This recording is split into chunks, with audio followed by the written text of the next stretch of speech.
Благодаря ти. Знаеш, да си добрал пиян. Те казаха, че вятър. Нищо. Няма и Да, става много сладче. там тестото стана Всичко. невероятно. Пъпкаво.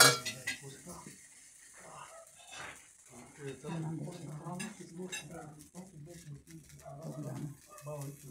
Хайде по-голямо.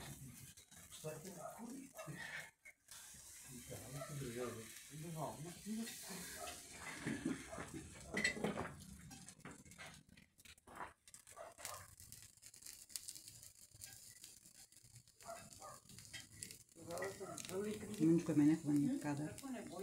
Ходи къде ходи, пак трябва да се прибере вкъщи. Няма да остане колици.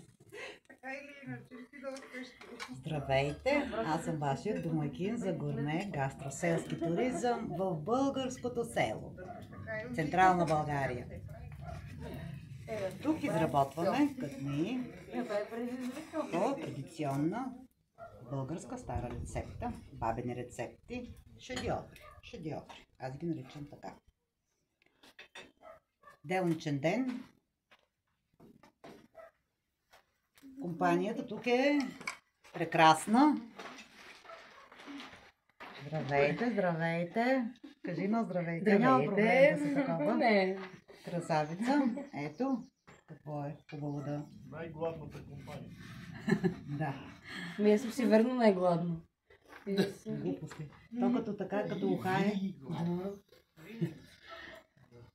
Аз съм винаги гладна.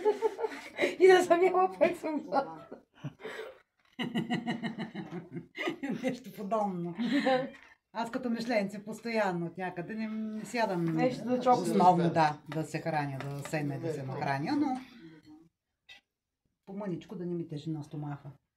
Тя си ядем стабилно.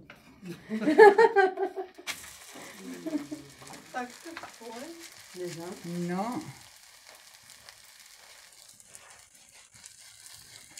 маста е претапена бавно, с годишна мас, безсолна. Надявам се от Леляни, която обича този процес на претапяне на маста. Катя? Кажи ми. Заповядайте. Тя Катето Пожелавам ви милата. здраве, щастие и се радвайте. Радвайте се, бъдете позитивни. Кажи това. Аз много любовта към себе си и след това може да повлиявате и на другите с любов. Чао от мен. Хубав ден.